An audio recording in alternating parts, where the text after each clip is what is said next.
Waktu itu baru jam 3 sore. Aku ingat persis jamnya, karena suara dentingan palu pandai besi desa yang berirama selalu berhenti saat itu, menandakan waktu istirahatnya untuk minum kopi pisang goreng. Matahari, yang tadinya bermurah hati menyiramkan kehangatan emasnya ke desa kecil kami, tiba-tiba memutuskan untuk mundur. Bukan penurunan yang lambat, bukan penarikan tirai yang lembut yang mendahului senja. Tidak, ini mendadak. Seolah-olah tangan raksasa yang tak terlihat tiba-tiba memadamkan siang hari, menjerumuskan segalanya ke dalam senja dini yang tidak wajar dan terasa salah. Dunia di luar jendelaku berubah menjadi ungu tua yang lebam, warna yang belum pernah kulihat di langit sebelumnya. Suara-suara sore yang biasa mati bersamaan dengan cahaya. Kicauan riang burung pipit di pohon mangga berhenti seketika. Tawa anak-anak yang bermain kelereng di halaman mereka yang jauh tertelan oleh kegelapan yang tiba-tiba. Kesunyian yang berat dan menekan turun ke desa, tebal dan mencekik. Itu adalah kesunyian yang terasa lebih keras dari suara apapun. Lalu aku mendengarnya. Awalnya samar, suara gesekan yang lembut. Gesek, gesek, gesek. Itu datang dari arah sumur tua di ujung properti kami. Sumur yang telah ditutup rapat dengan beton dan papan kayu jauh sebelum aku lahir. Aku mundur dari pintu belakang, jantungku berdebar kencang. Aku tersandung kembali ke ruang tamu. Kegelapan di dalam rumah sekarang terasa kurang seperti tempat perlindungan dan lebih seperti sangkar. Saat itulah aku mulai melihat mereka.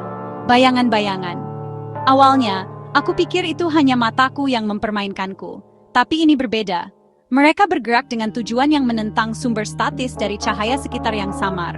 Bayangan di sudut ruangan akan meregang dan meliuk, memanjang seperti lengan yang meraih sebelum menarik diri kembali ke dalam kegelapan. Keheningan pecah lagi, tapi kali ini suaranya jauh lebih dekat. Bukan lagi suara gesekan dari luar. Itu adalah bisikan. Suara kering, mendesis, seperti daun mati yang bergesekan di trotoar, sepertinya datang dari mana-mana sekaligus. Aku menutup telingaku dengan tangan, tapi sia-sia. Bisikan meresap melalui jari-jariku, merayap langsung ke dalam pikiranku. Bukan hanya suara, itu adalah perasaan, kesedihan dan kemarahan yang luar biasa. Aku merasakan keputusasaan mereka, kesepian mereka, kebencian yang membara terhadap yang hidup.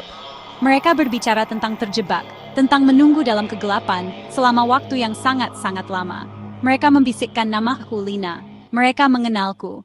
Mereka telah menungguku. Bisikan-bisikan itu membimbingku ke satu tempat di rumah. Cermin besar berukir tergantung di dinding utama ruang tamu.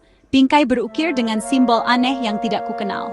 Dalam kegelapan yang menekan, permukaan cermin yang mengkilap tidak memantulkan ruangan. Itu seperti melihat ke dalam kolam kegelapan murni, cair. Perlahan, sesuatu mulai bergerak di dalam kegelapan pekat cermin. Itu bukan pantulan. Pertama, garis samar muncul, seperti gambar kapur di papan tulis. Kemudian, fitur-fitur mulai terbentuk dengan sangat lambat. Dua rongga besar dan kosong di mana seharusnya ada mata. Mulut menganga, terbuka lebar dalam jeritan kesedihan abadi yang tak bersuara. Wajah itu kurus dan kerangka, kulitnya berwarna perkamen tua dan meregang kencang di atas tulang pipi yang tajam. Saat itulah aku melihatnya. Bekas luka kecil berbentuk bulan sabit tepat di atas alis kiri. Bekas luka yang sama denganku. Wajah di cermin adalah wajahku. Kegelapan itu bukan hanya di langit atau di rumah. Itu adalah firasat, sekilas ke masa depanku sendiri. Sebuah tangan dingin dan kerangka menekan cermin dari dalam. Jari-jarinya yang bertulang terbuka di permukaan, tepat di seberang wajahku yang ketakutan. Kaca mulai retak, dan akhirnya aku mengerti. Rumah itu tidak dihantui oleh orang asing. Itu dihantui oleh diriku di masa depan, menunggu untuk menarikku masuk.